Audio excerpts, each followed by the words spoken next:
1977, el estado de Maranhão y de Pará, ubicado en el Amazonas brasileño, con epicentro en un pequeño pueblo de pescadores llamado Colares, convertiría a Brasil en dueño de una de las historias de ovnis más impresionantes del mundo. La importancia y cantidad de Maranhão y de Pará, ubicado en el Amazonas brasileño, con epicentro en un pequeño pueblo de pescadores llamado Colares, convertiría a Brasil en dueño de una de las historias de ovnis más impresionantes del mundo. La importancia y cantidad de testigos, las evidencias físicas, las imágenes grabadas, el enorme despliegue militar en la zona, la documentación de extraños síntomas en la población y el secreto militar guardado durante más de 20 años, convirtieron a la Operación Plato en un enigma que, según los ufólogos y el militar a cabo de la investigación, demostró definitivamente la presencia de seres de otros planetas en la Tierra. Hubo un hecho que no se repitió en ningún lugar del mundo. Era una demostración de platillos voladores de naves extraterrestres de varios tamaños. Muchas personas vieron ese fenómeno. Las luces venían de noche, raramente de día. Y ellas pasaron de un momento a otro a ser más activas. Empezaron a llegar más intensamente y comenzaron los ataques.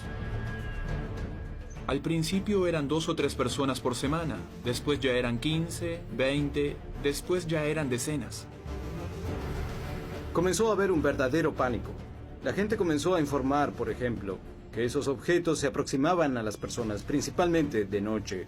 Proyectaban una especie de haz de luz que alcanzaba de manera preferencial a las mujeres sobre su seno izquierdo. Y las mujeres muchas veces fallecían y dejaba una marca llena de pequeños agujeros.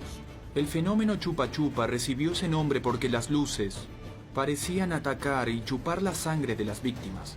La población de la isla de Colares fue la que más ataques de chupa-chupa sufrió.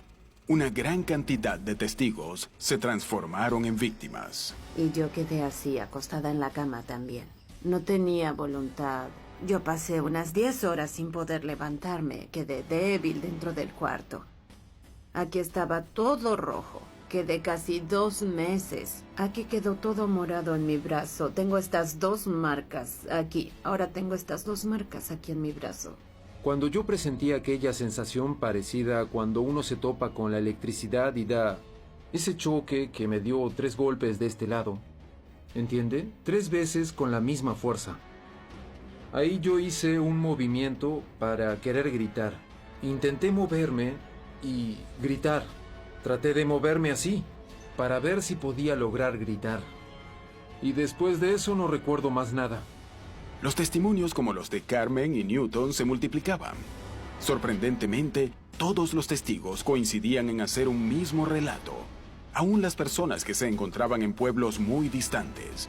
Todos ellos hablaban de que eran atacados por una luz y la descripción de la misma era muy precisa. Su característica era de una bola de luz que, cuando era observada de manera más atenta, revelaba ser una luminosidad detrás de un objeto cilíndrico, como si fuese una lata de bebida.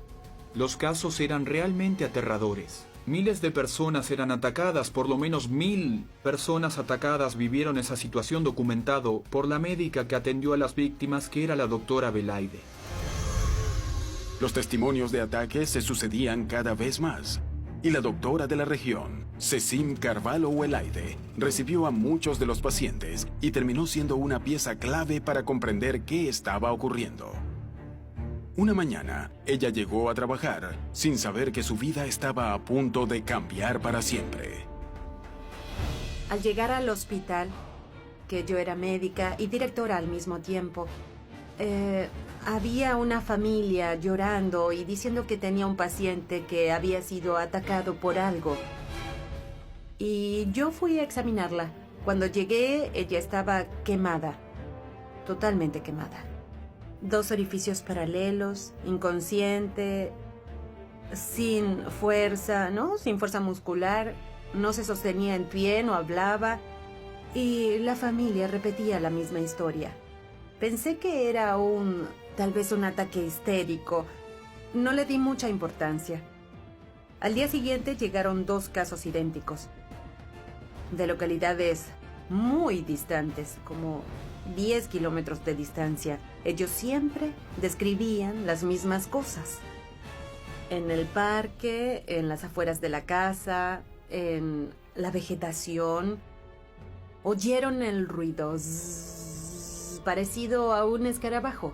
Describían que vieron objetos muy bajos, luminosos, que despedían haces de luz. Rayos en línea recta. No eran rayos que se arqueaban, eran en línea recta, paralizantes, que quemaban, sofocaban, no permitían hablar, no podían pedir ayuda porque estaban paralizadas. Ardor, dolor. Y después de algunos minutos, 5, 10 minutos, cuando la persona creía que ya se iba a morir, el haz se replegaba y el objeto subía a la copa de los árboles y desaparecía. ¿Cuántas personas pueden describir la misma cosa? Tener los mismos signos y los mismos síntomas en lugares diferentes. Comencé a investigar y a sospechar. Con los primeros casos, la rutina del pueblo de pescadores comenzaba a cambiar, pero nadie se imaginaba hasta dónde este fenómeno podría cambiar sus vidas. Hacia mediados de 1977, la región de Colares, en el estado de Pará, en el Amazonas brasileño, fue el epicentro de la historia ovni más importante del planeta.